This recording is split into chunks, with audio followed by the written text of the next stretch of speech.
할렐루야. 예수로신 우리 하나님 앞에 찬양과 경배를 돌려드립니다.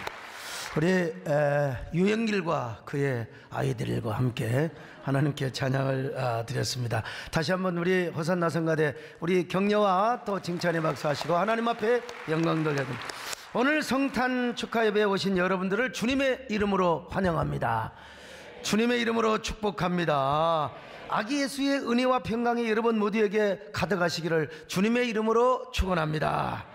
먼저 이 땅에 아기 예수로 오신 예수님께 감사하고 축하를 여러분 드려야 되지 않겠습니까? 우리가 생일 당하면 뭐라고 인사를 합니까? Happy birthday to you 그러잖아요. 그럼 우리 예수님께 이렇게 붙이면 되는 거예요. Happy birthday to Jesus. 자, 여러분 한번 옆 사람 보고 인사 좀 합시다. Happy birthday to Jesus. 영어가 시원찮은 사람은 그냥 뭐라고 하시는 거예요. 자, 이걸 노래로 한번 할 수 있어요. 한번 해봅시다. Happy birthday to Jesus. Happy birthday to Jesus. Happy birthday baby Jesus. Happy birthday to. 이 박수하고 입하고 안 맞은 것 같아요. 아까 연습했으니까 다시 한번 주님을 찬양하는 마음으로 다시 한번 해봅니다. Happy birthday to Jesus. Happy birthday to Jesus. Happy birthday baby Jesus. Happy birthday.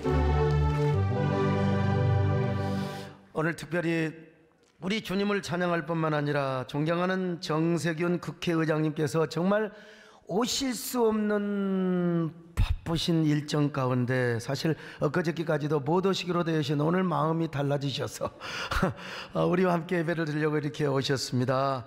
오늘 성탄 예배가 더 뜻깊고 감동적인 예배가 되리라고 믿습니다. 우리 정세균 의장님의 건강과 앞으로의 정치적 여정을 하나님께서 더 풍성하게 축복하시고 특별히 아기 맨살의 아기로 오신 그 예수님께서 우리 의장님의 마음을 보듬어 주시고 또 앞길을 축복하시기를 기원합니다. 우리가 먼저 예수님의 탄생을 축하도 하고 찬양도 있으니까 오늘 예배에 참석하신 우리 의장님께 따뜻한 사랑과 격려의 박수를 담아서 보내주시면 좋겠습니다. 감사합니다.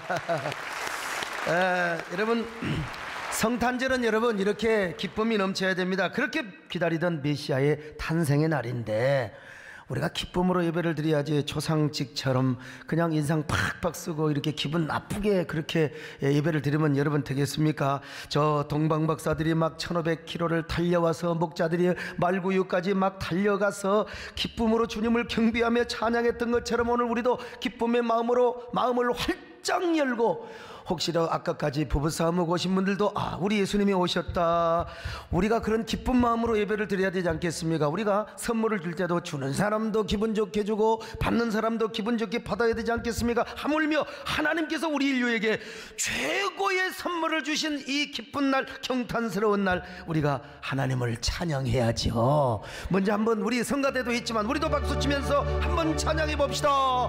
기쁘다 구주 오셨네 맘 백성 맞으라 온 교회에 다 일어나 다 찬양하여라 다 찬양하여라 다 찬양하. 어느 한 도시에 왕자의 동상이 우뚝 서 있었습니다. 어린 나이에 죽은 왕자를 기념하기 위해서 왕이 그 아들의 동상을 세워줘서 이 동상의 온몸은 금으로 덮여 있었고 두 눈동자는 샤파이어로 눈동자를 만들어 주었어요. 그리고 허리에 찬 이 가루에는 이 찰자, 왜 이렇게 오늘 말이 안 나와? 아무튼 허리에 찬 칼자루에는 뭐요? 커다란 루비가 박혀 있었어요. 아주 굉장히 비싼 거죠. 보는 사람마다 모두 이 왕자의 동상을 막 칭송하였습니다. 그래서 이 왕자의 동상을 행복한 왕자라 그랬죠. 그런데 어느 늦가을 밤 작은 제비 한 마리가 게을러 터져가지고 무리에서 이탈이 돼가지고 그 제비 떼에서 뒤쳐져서 혼자 남쪽 나라로 날아가다가 보니까 저 높은 축대 위에 세워진 행복한 왕자의 동상을 봤어요. 나 오늘 저녁에 여기서 묵고 갈 거야. 그래서 왕자의 두 다리 밑에서 날개축제를 다 가리고 이제 잠이 들려고 하는데 아니 저 위에서 막 물방울이 뚝뚝 떨어지는 거예요. 뭔가 봤더니 그 왕자의 두 눈망울에서 눈물이 막 톡톡 떨어지는 겁니다. 왕자님이 울고 있는 거예요. 제비가 물어봐요. 왕자님, 사람들은 왕자님을 다 행복한 왕자님이라고들 하는데 왜 눈물을 흘리시는 건가요? 왕자가 대답했어요. 내가 궁정에 있을 때는 내가 도무지 눈물이 없었어. 근데 내가 죽어있는 사람들이 나를 높은 곳에 동상으로 만들어 여기에 세워놓으니까 나를 거리에서 쫙 그 높은 축대에서 보니까 밤마다 거리에서 있는 일들이 내 눈에 들어와 불쌍한 사람들이 모습이 보이니까 내가 도저히 참을 수가 없어서 눈물을 흘리고 있단다.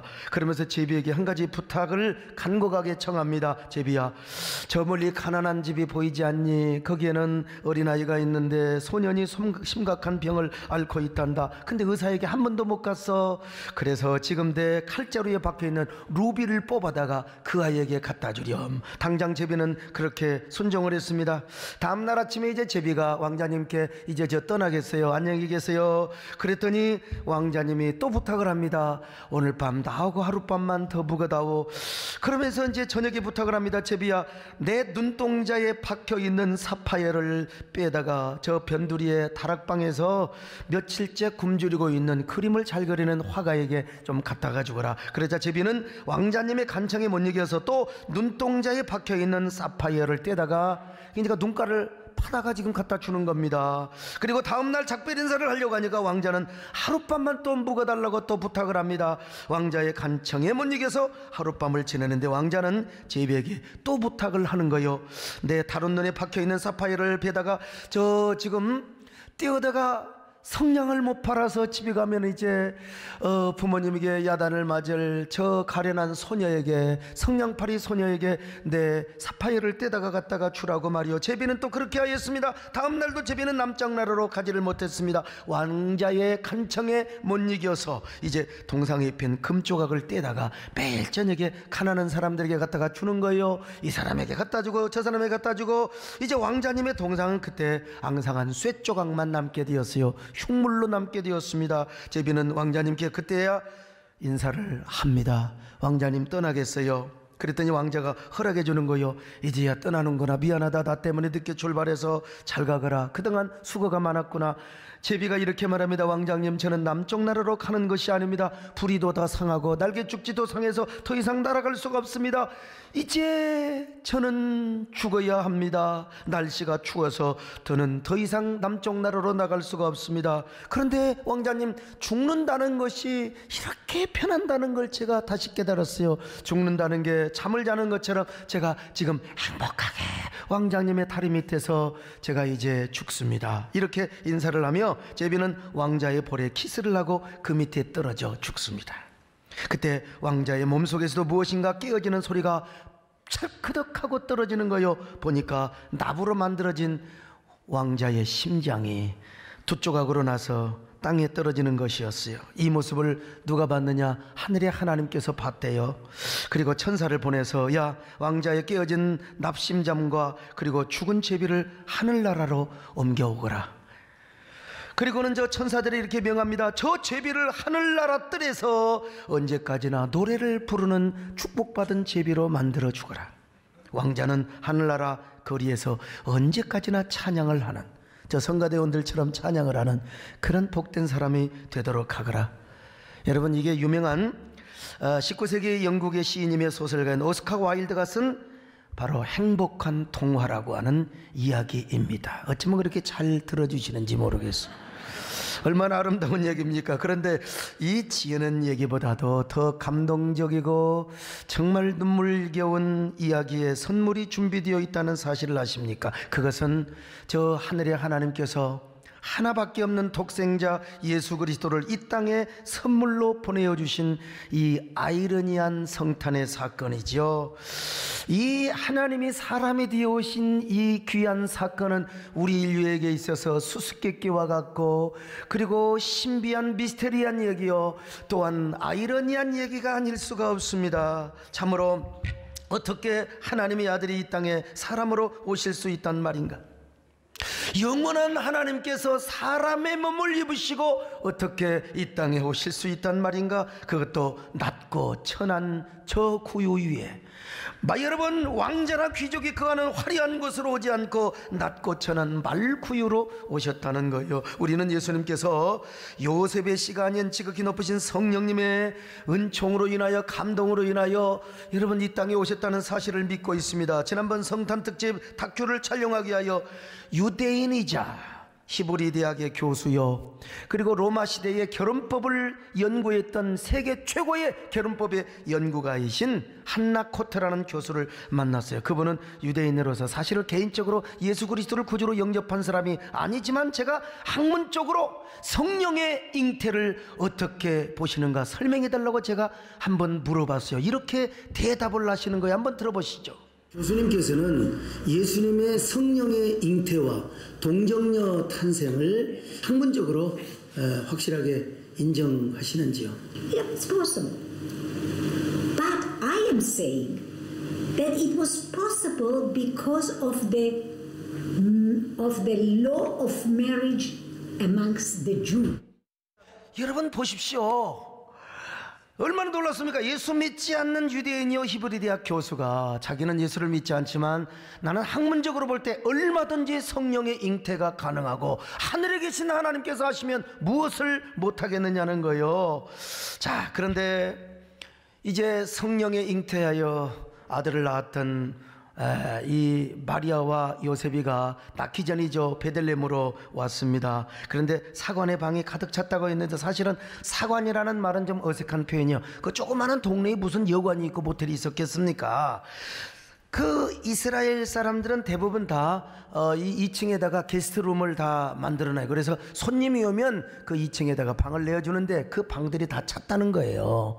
그러니까 할 수 없이 우리나라의 마곡간과는 좀 다르지만 곡식을 저장하고 또 양들이나 나귀가 그곳에 묵었던 그 마곡간이지 뭐 우리말로 말하면은 그 곡식 저장 창고에서 마리아와 요셉이 그곳에서 자다가 산기가 다 되어서 그날 예수님을 출산시켰던 것입니다. 여러분, 그런데 예수님을 그 짐승이 놓은 마구간에 누일 수가 없어서 강보로 쌓아가지고 나귀와 양들이 먹는 그 구유가 있어요. 구유통. 거기에다가 저 구유통에 여러분 고고학적으로 다 발견된 거예요. 저기에 예수님이 그야말로 낮고 천한 저 구유에 누우셨다는 것입니다. 예수님이 왜 이렇게 오셔야 됐습니까? 낮고 천한 우리의 죄를 용서해 주시기 위하여, 우리를 구원해 주시기 위하여 여러분 이 땅에 오셨다는 것입니다. 그것도 강보에 쌓인 맨살의 아기로 오셔서, 여러분 그러니까 예수님이야말로 하나님이 우리 인류에 주신 구원의 선물이요 영생의 선물이요 그리고 죄 용서함의 선물이라는 사실을 우리가 알아야죠. 이 얼마나 하나님의 위대한 섭리고 수수께끼 같은 사랑의 이야기입니까? 이거야말로 여러분요, 하늘을 두루마리로 삼고 바다를 먹물로 삼아도 다 기록할 수 없는 하나님의 사랑이 아닙니까? 우리는 이 측량할 수 없는 그리고 크신 사랑을 오늘 이 아침에 하나님 앞에 찬양하지 않을 수가 없는 것입니다. 하늘을 두루마리 삼고 바다를 먹물 삼아도 하나님은 하나님의 사랑 더 기록할 수 없게 하나님의 크신 사랑 그 어찌 넘칠까.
여러분, 하나님은 예수 그리스도를 우리에게 죄사함의 선물로 주셨습니다. 구원의 선물로 주셨어요.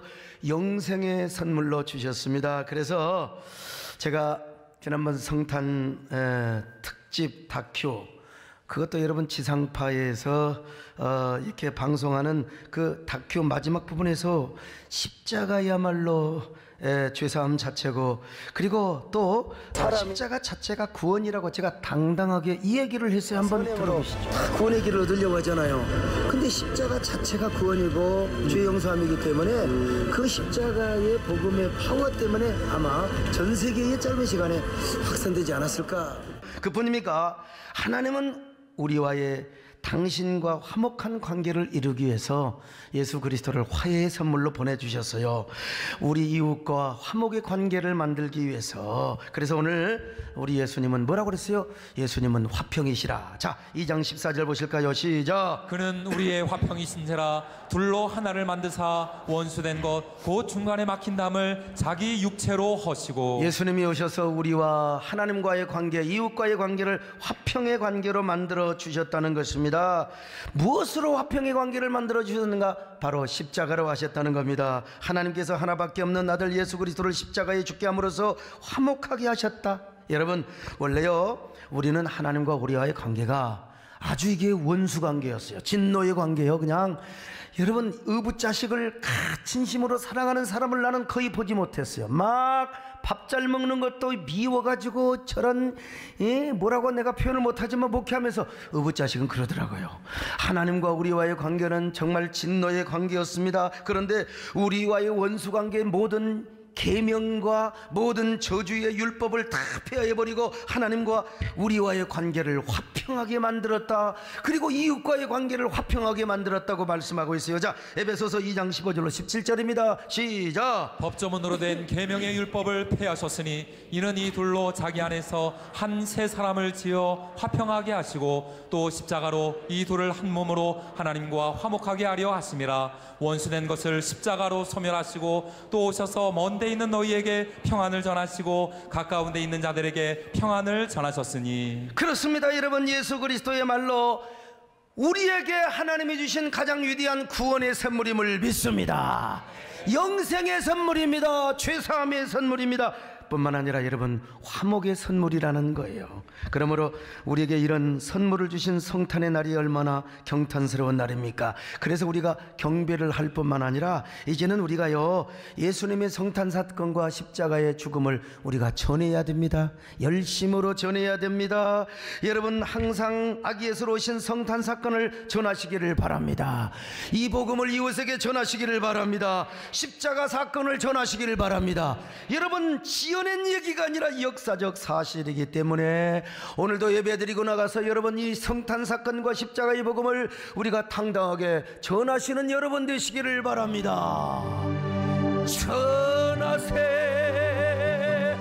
전하세, 우리 구주 예수 구원의 십자가 온 세상에 전하세.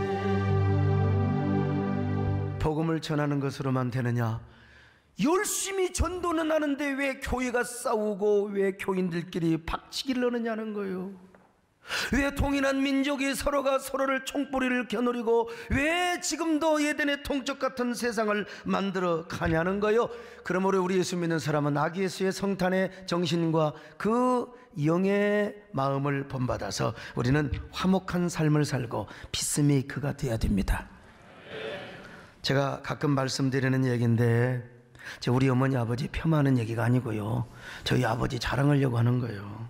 저는 어린 시절에 아주 특별한 경험이 있어요. 그 경험은 저희 아버지와 어머니가 싸우면 제가 말리는 일이에요. 참 제가 봐도 기특해요. 왜 싸우셨는가?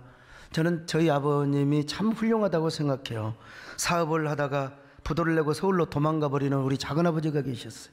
그 작은아버지 때문에 우리 온 가족은 불행하게 살았어요. 우리 작은아버지는 마장동으로 도망가서 나는 지금 서울에 와서 마장동을 제가 안 갑니다. 마장동에 집회와달라도 안 가요. 아직도 상처가 가시지를 않았어요. 작은아버지가 이제 돈 떼먹고 도망갔어요. 사업을 하다가 부도 낸 거니까. 그러면 이제 잡히면 콩밥 먹어요. 그 저희 아버님이 대종갓집의 장남으로, 그래서 책임감이 있잖아요. 그 좋은 전답 다 팔아서 자기 동생을 구속을 미연하게 해준 거예요. 동생들에게도 나는 전답 다 팔 테니까 자네들 알아서 하라고 찬수담 뱃맞이게 빼놓고요.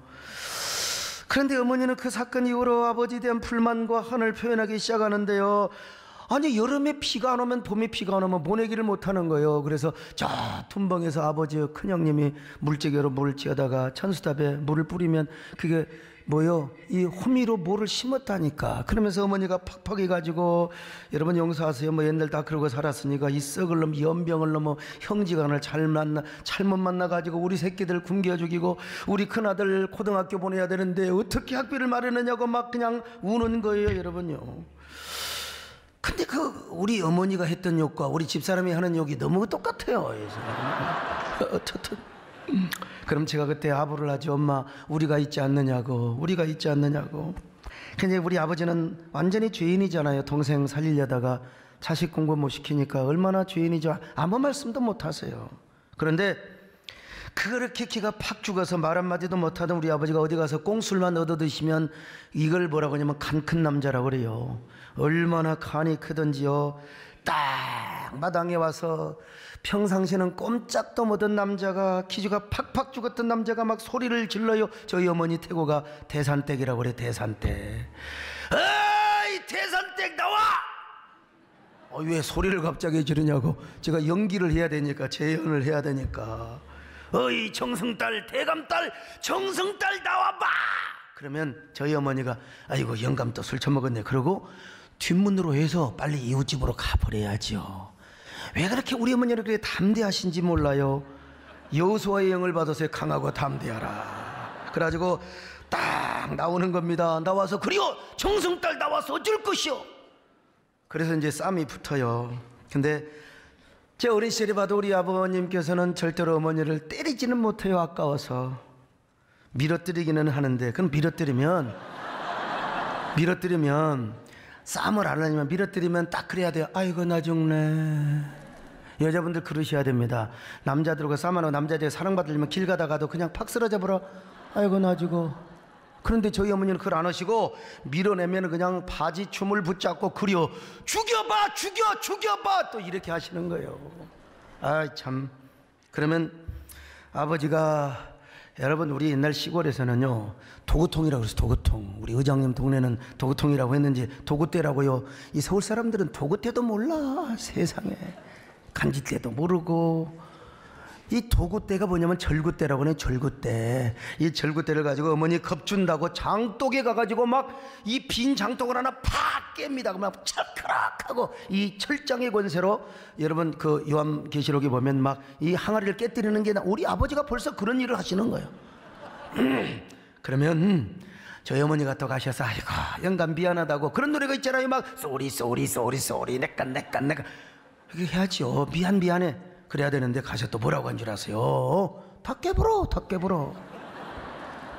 이것도 이거 깨봐. 아 이러니 여러분 간장이 들어, 된장이 들어, 이거 깨봐. 그러니까 저희 아버님이 또 내가 못 깰 줄 알고 그러잖아요. 그럼 그때 가만히 있으셔야지요. 깨봐. 그래서 그걸 다 깨가지고 세상에 물이 바다를 덮음과 같이 간장이 온 마당에 그냥 다 흘러내려 버렸어요. 아, 참. 여러분 그때 제가 초등학교 1학년, 2학년, 3학년, 4학년, 5학년 때 계속 저는 쌈 말른 일을 했어요. 저희 형님이나 누나들은 그 꼴을 못 봐가지고 얘라 이 집구석 잘 되라 그러고 그냥 집 나가버렸어요. 에? 우리 가정의 수치를 드러내는 게 아니라, 그러면 제가 우리 아버지의 손을 잡고 아버지! 다른 아버지는 술만 드셔도 잘 잡디다! 아버지 차시오. 우리 시골 말로 그냥 차시오 그런 거예요. 주무십시오. 그럼 아버지를 모시고 가서 아버지를 누워가지고 베개에 누이고 막 가슴을 제가 아버지 울면서 아버지 차시오. 아버지 주무시시오. 그러면 저희 아버지가요 무슨 뜻도 몰라요. 뭐 답도 없는 노래를 반서편제식의 노래를 하시는 거예요. 이게 이제 한의 노래지요. 뭐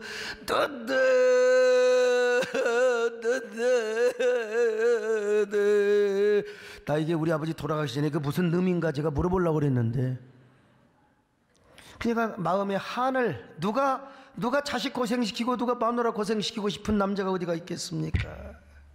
저는 지금 생각해봐도 우리 저희 아버님은 참 훌륭하시다. 정말 형제가, 요즘 세상에 누가 그런 형님이 얼마나 있겠어요.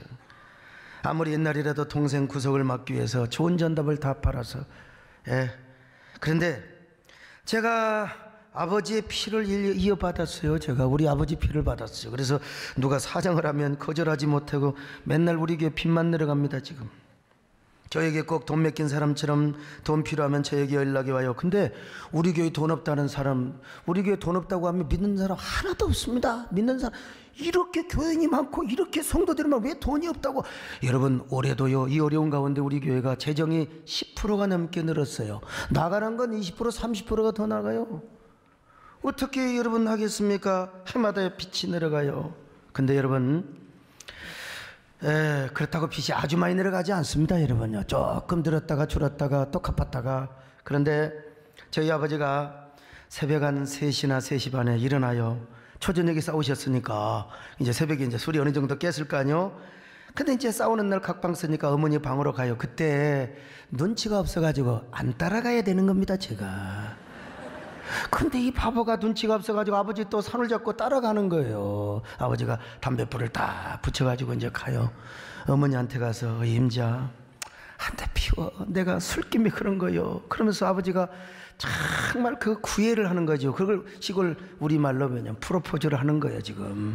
그럼 내가 안 따라가야 되는데, 그럼 이제 어머니가 그 담배를 곱게 좀 딱 받아서 피웠으면 얼마나 좋았겠어요. 왜 그런지요, 우리 어머니는 또 아버지 손을 그냥 그대로 팍 쳐버려. 그 담배가 어떻게 돼? 이불 위로 떨어져요. 우리 집 구석에 이불은 성한 이불이 하나도 없어요. 다 구멍 났습니다. 빵꾸 났어요. 내가 봐도 남자의 자존심이 있죠. 그래서 엄마, 아버지의 체면을 봐서라도 한번 빨아줘야지. 내가 담배를 들고 엄마한테 줘요. 이놈의 자식이 어디서 GM이 싸우는데 어디서 그냥 담배를 주고 쳐냐고 제 손을 딱 쳐갖고 또 이불에 빵꾸가 또 나버렸어요. 용서하세요. 어쩔 수 없이 제가 그 담배를 제가 들고, 누가 빨았는가? 제가 빨았어요. 그랬더니 이놈의 자식이 어디서, 피도 안 먹는 놈의 자식이 어디서 담배를 예매비 앞에서 보냐고. 내가 여러 번 작전상 본 거요. 엄마가 안 빠니까 내가 빨지, 한 번만 빠셔. 엄마 한 번만 빠셔. 그래갖고 우리 엄마가 빨아버렸어. 그때 우리 어머니가 담배를 배웠습니다. 그때 담배를 배워가지고 나중에 저에게 전도받고 예수 믿고, 아이고야, 네가 이놈아 담배를 가르쳐갖고 이놈의 담배를 끊기가 왜 이렇게 힘드냐. 3번을 실패하셨어요. 꼴초가 되셔가지고. 그렇게 저희 어머니가 그렇게 좀 아주 곤조가 있으셨어요. 자존심. 근데 얼마나 도도하냐고. 그 도도함이 누구에게 전수됐느냐고. 시어머니 도도함이 며느리한테 됐다니까. 우리 집사람하고는 단 한 번도 피가 섞이지 않았는데 어떻게 이렇게 환경유전이 되는가. 근데요, 그렇게 잠 못 자고 아버지와 어머니가 싸움을 못 하시도록 제가 지키다가 어떤 날은 새벽녘에 온몸이 제가 불덩이가 돼요. 막 다리에 가래투가 생기고 막.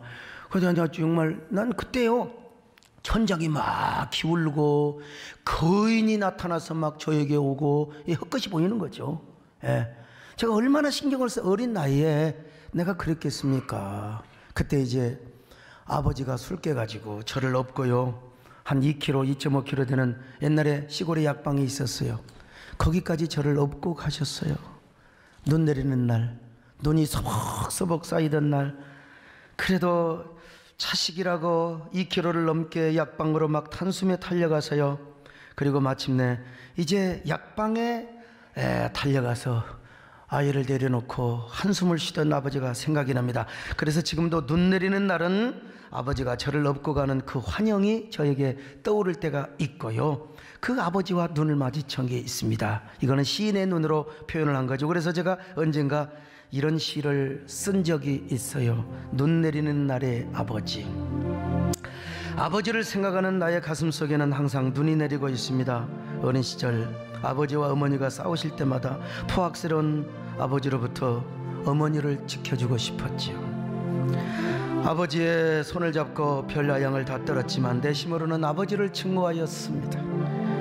그토록 증오하면서도 어머니를 지켜주기 위해 밤새 아버지 옆에서 거친 손을 잡고 잠들어야 했던 슬픈 소년. 그래도 어느 날 한방눈이 내리던 새벽녘, 소년의 몸이 불덩이가 되었을 때 아버지는 아들을 등에 업고 쌓인 눈길을 단숨에 달려 이웃 마을에 있는 간이 약방에 도착해서야 아들을 내려놓고 급한 숨을 몰아쉬셨지요. 소년은 지금 그 아버지의 연세를 지내면서 눈 속의 아버지와 시선을 마주합니다. 허리가 휘도록 키우고 가르쳐 주어도 부부싸움을 하면 언제나 엄마 편이 되어버리는 자녀들을 바라보며 이 자식들도 지금 엄마 편이에요. 나는 이제야 아버지 편이 되어봅니다. 오늘도 나의 눈앞에는 아버지께서 한방눈을 맞는 모습으로 말없이 서 계십니다. 여러분, 참 눈 내리는 날이면은 아버지의 환영이 떠오를 때가 있어요. 저는 그래서 제가 목회를 해도 화목이 목회를 합니다. 단 한 번도 교회 싸운 적이 없어요. 난 싸우는 교회가 왜 싸우는지 이해가 안 돼요. 저는 중직자를 세워도 좀 능력이 부족해도 다투지 않고 싸우지 않는 사람을 제가 세웁니다. 그러니까 우리 교회 장로 되시고 큰 일꾼 되시려면 제 앞에서 싸우면 절대 찍히면 안 됩니다. 아무리 찍어줄도 내가 찍지 말라고 제가 해버리거든요. 꼭 여러분 화목한 사람이 되시기를 축원합니다. 화목의 사람이 돼야 돼요. 화목의 사람. 응? 나는 꼭 정말 화목하지 않으면 제가 그 부서에 10년도 두고 제가 15년도 둡니다. 제가 싸우는 사람은 제가 아니에요. 왜 오늘날 우리 한국교회가 왜 이렇게 다투고 싸우고 그러는지 난 도대체 이해가 안 돼요. 여러분요. 네? 여러분 항상 화목의 사람이 되시기를 축원합니다. 제가 만약에 아니 여러분 진정한 노벨 평화상은 저 같은 사람한테 줘야 돼요. 사실은 노벨 평화상 준비위원회에서 저를 몰라서 그렇지. 제가 만약에 정치 쪽으로 갔더라면 우리 존경하는 국회의장님의 비서실장은 됐지 않았을까 싶은 마음이 들어요. 그런데 눈 내리는 날이면 아버지의 환영도 제가 보지만요, 맨살에 아기로 오신 예수 그리스도를 생각하지 않을 수가 없지요. 왜냐하면 예수님은 우리 모든 죄와 허물을 덮어주시기 위하여 오셨으며 우리와의 관계를 화목하게 하려고 오셨어요. 뿐만 아니라 우리와 우리 이웃과의 관계를 화목하게 하려고 오셨어요. 우리가 그러므로 구원의 복음을 전할 뿐만 아니라 화해의 복음을 전해야 될 줄로 믿습니다. 우리가 화목의 삶, 화목의 피스메이커로 살아가야 돼요. 저는 그래서 우리 목회를 하면서 화해 목회, 사랑하며 섬기는 교회, 항상 이런 중심을 가지고 특별히 하나님께서는 저희 어릴 때부터 화목 훈련을 시키셨어요. 그래서 어머니, 아버지 여러분 절대로 싸움은 하셨지만 저희들 때문에 헤어지지 않으시고, 아버지는 88세까지 사셨고 어머니는 87세까지 사셨고 같은 날에 돌아가셔서 저희는 추도 예배를 한 날 봅니다. 얼마나 여러분 감사합니까?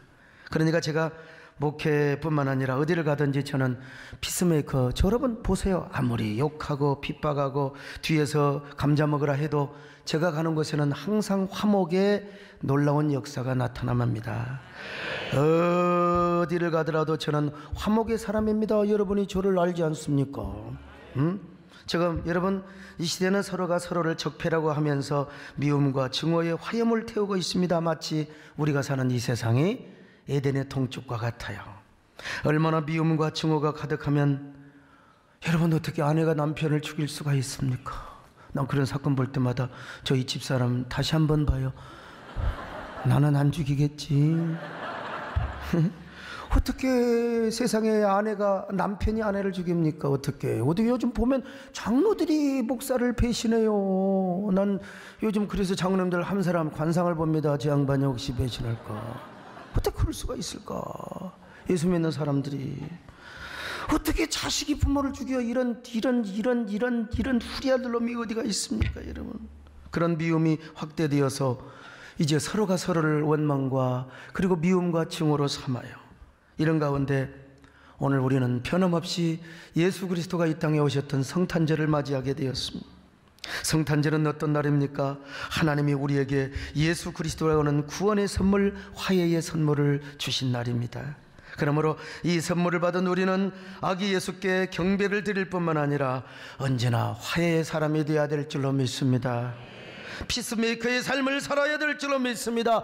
여러분, 저 2차 대전 중에 독일과 프랑스가 연합군이 함께 그날만큼은 막 총알이 빗발치는 전쟁터에서 총을 내려놓고 성탄의 노래를 불렀다고 하지 않습니까? 특별히 지금 우리 정치계에도 이런 일이 일어났으면 좋겠어요. 우리 남북 간에도 그런 기적이 일어났으면 좋겠습니다. 절대로 강철비는 나리지 않고 화해의 꽃씨가 내려지면 좋겠습니다. 오늘 특별히 우리 존경하는 정세균 국회의장님이 예배에 참석하셨는데, 우리 의장님은 항상 화목형이시고 피스메이커시고 얼굴도 이렇게 원만하고 용안도 원만하시지 않습니까? 어떤 사람은 이렇게 조조같이 생겼고, 저도 뭐 비교적 원만형이죠. 그런데 그런 용안처럼 이렇게 귀한 화목의 리더십을 발휘하셔서 정말 국회 여야가 하나 되고 언젠가 정말 통일의 물꼬를 트는 그런 귀한 정치 위대한 인생을 살 수 있기를 바라는 마음 가득합니다. 여러분이 바로 예수 그리스도의 화목한 영과 정신을 가지고 이러한 일에 화해의 중재자가 되었으면 좋겠습니다. 피스메이커가 되었으면 좋겠습니다. 여러분 어디를 가도, 여러분 교회요, 남의 교회 막 욕하는 건 쉬워요. 어느 교회는 어땠느니 저리 교회는 저땠느니, 여러분 그 욕하는 건 쉬워요. 지난번에 뭐 어느 모임에 갔더니 다 어느 교회 막 욕하고 비판하더라고 말이요. 아버지 아들 얘기를 하면서 난 가슴이 아팠어요. 소목사 생각은 어떻느냐고. 기왕 되는 거 우리가 다 비판은 할 수 있다. 그러나 정말 우리가 교회를 사랑한다면, 우리가 부모님을 공경한다면 부모님을 욕할 수 없는 것처럼 우리는 그렇게 함부로 남의 교회를 비판할 수 있는 그런 아량과 그런 우리가 용기가 정말 주님 앞에 있을 수 있겠는가? 주님의 교회를 사랑한다면 그럴 수 있겠는가? 여러분, 특별히 우리 한국교회가 정말 우리 민족과 사회의 소통을 이루게 하고 남북 간의 평화의 화해의 다리를 이어가는 브리지로 쓰임받았으면 좋겠습니다.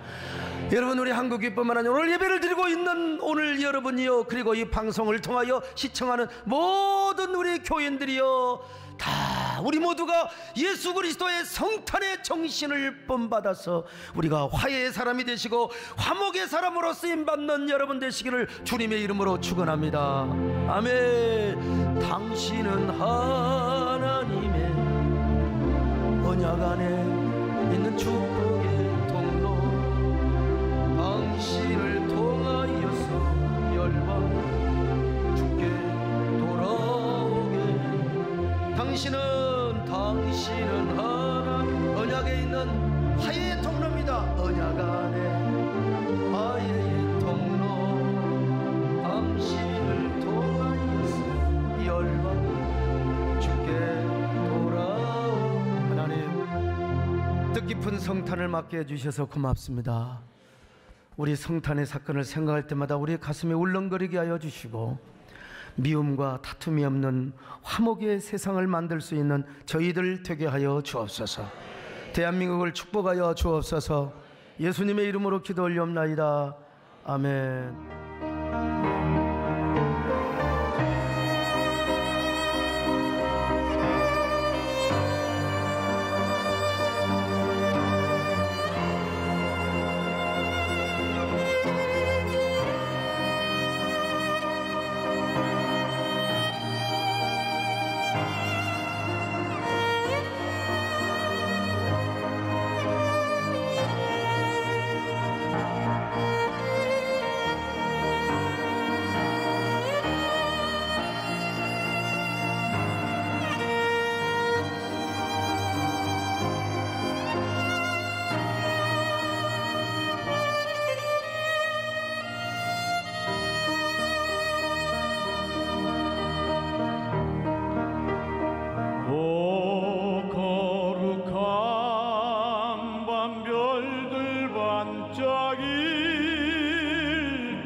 거룩하신 우리 주 나셨네.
할렐루야, 생명나무 목회연구소를 섬기는 김성호 강도사, 이만아 전도사입니다.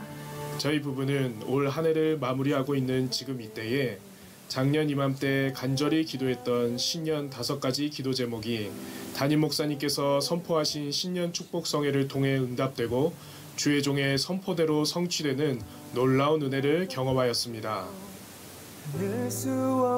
저의 기도 제목은 우리 담임 목사님과 세된 교회를 위한 것과 제게 맡겨진 사명을 충성되이 감당할 수 있도록 능력을 달라는 것, 그리고 15년 동안 기도해왔던 믿지 않는 저희 가족 모두의 구원이었습니다.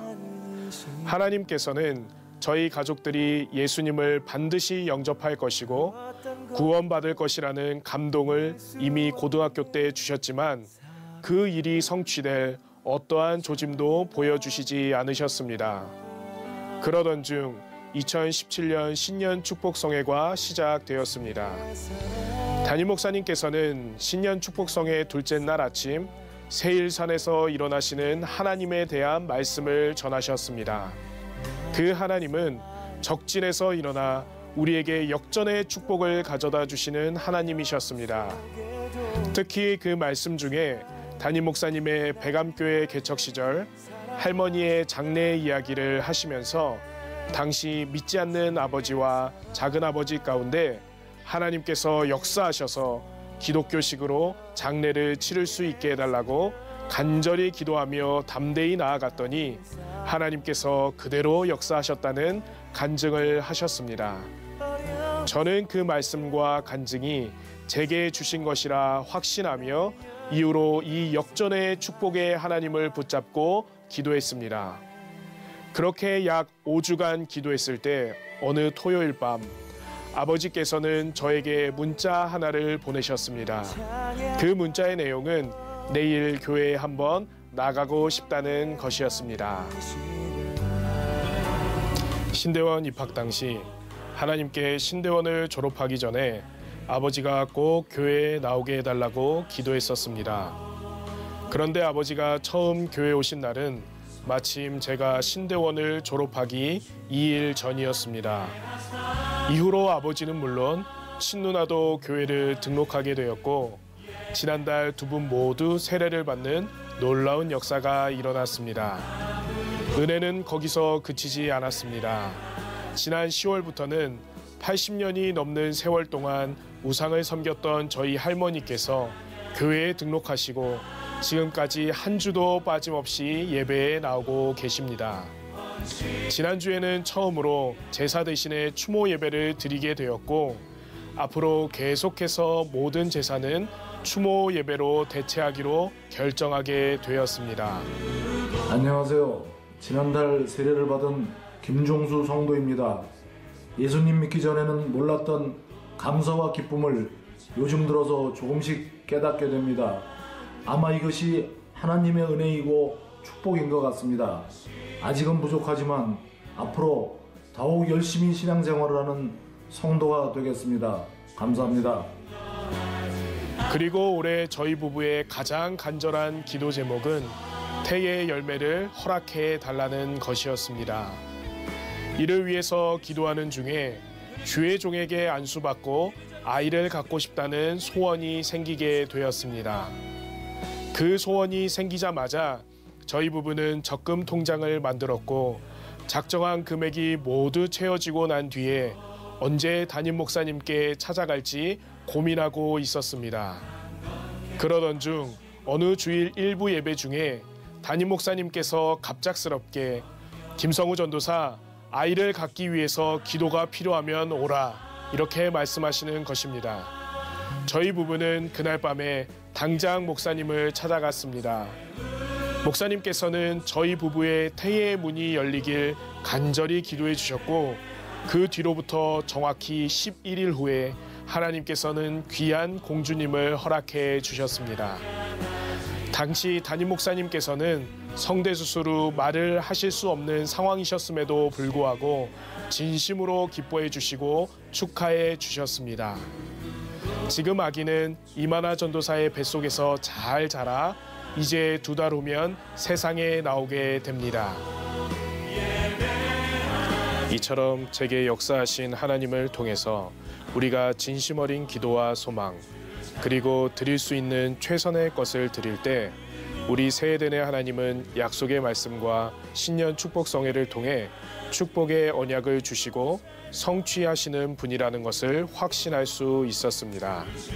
그렇기에 이제 얼마 남지 않은 그 순간을 우리가 드릴 수 있는 가장 귀한 것을 올려드리며 2018년 한 해 여러분 모두가 축복의 족보에 등재되는 세대의 성도들이 되시길 소원합니다.